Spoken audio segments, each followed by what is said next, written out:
Magandang araw po sa inyong lahat at purihin ang Panginoong Diyos sa kanyang kabutihan at kagandahang loob sa atin.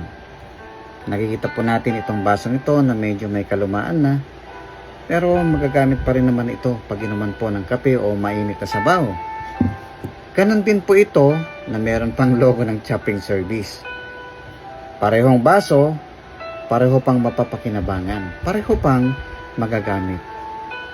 So, ganun din po tayong mga tao at tayo po'y nilikha ng Diyos ayon po sa Isaiah, Kabanatang 64, talatang 8. Ngunit ngayon, O Panginoon, Ikaw ang aming Ama, kami ang malagkit na putik at Ikaw ay magpapalyok sa amin at kaming lahat ay gawa ng iyong kamay. Alam nyo, lahat tayo, ano man ang trabaho natin, ano man ang profesyon natin, tayo ay nilikha ng Diyos purposely para magamit mahitili. Kung sundalo ka, magpakahusay sa pagiging sundalo. Kung ikaw ay pulis, magpakahusay bilang isang pulis.